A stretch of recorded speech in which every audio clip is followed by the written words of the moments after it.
5 of how I started my business with nothing after being fired from a toxic chiropractor job.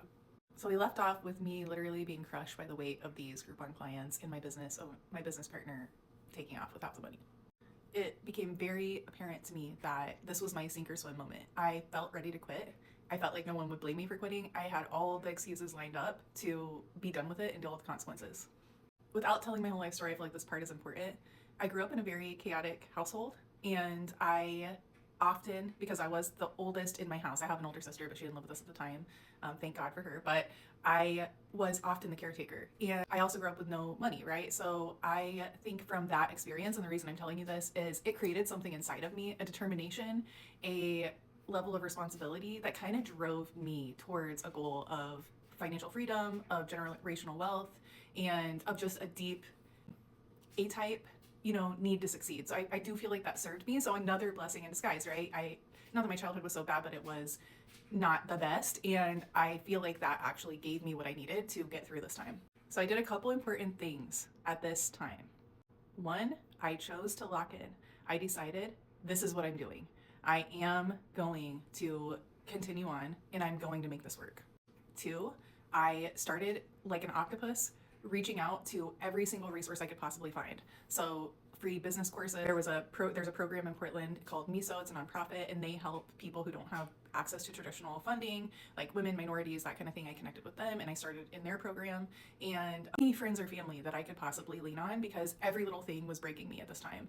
I was literally so overwhelmed. I remember breaking down to the person I was seeing at the time that I literally couldn't do anything. Like changing the voicemail alone was making me break down in tears.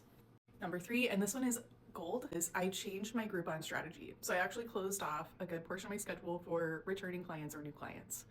2, I started offering Groupon clients to save their Groupon for the second session and pay the Groupon price directly to me for the first session. And then I would, have them rebook directly to use their Groupon right after the first session. And then after they use their Groupon coupon in the second session, I would offer them a third session if they rebook that day at just a slightly higher price than the Groupon price. And then after the third session, I would offer them a package or membership. So this helped me because at the time, I think the statistics were that you really only retained like very few of the Groupon clients. That's why the Groupon got such a bad name for so many reasons, but that's one of the reasons. They were just discount hoppers. They were just going to go on to the next Groupon. But this strategy actually helped me build my clientele based on these Groupon clients. So of course they had to be the right fit, blah, blah, blah. But it actually helped me create some income out of those Groupon clients. So this retention ladder, it saved me. One last thing that I did was I actually brought in 2 people who had just graduated from East West College here in Portland to be renters, and I offered them to help build their clientele to do some of the Groupon massages, but they had to agree to being paid a really low price.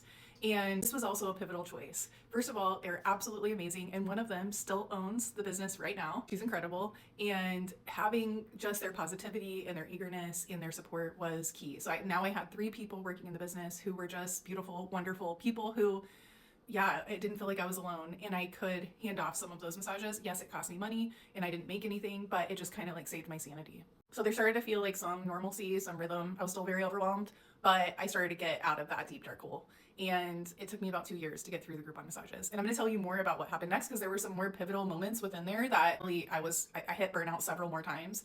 And it was actually an unexpected family illness that really saved me from the next time I got into that dark hole and into that burnout, which I think is very common for a lot of business owners. Burnout doesn't just happen once, and bad stuff or crazy stuff doesn't just happen once in your business. If you stick with it for the long term, it's likely that you're going to go through lots of moments like this. So I'll tell you all about how another blessing in disguise, another pivotal moment that really changed the way I did business in the next episode.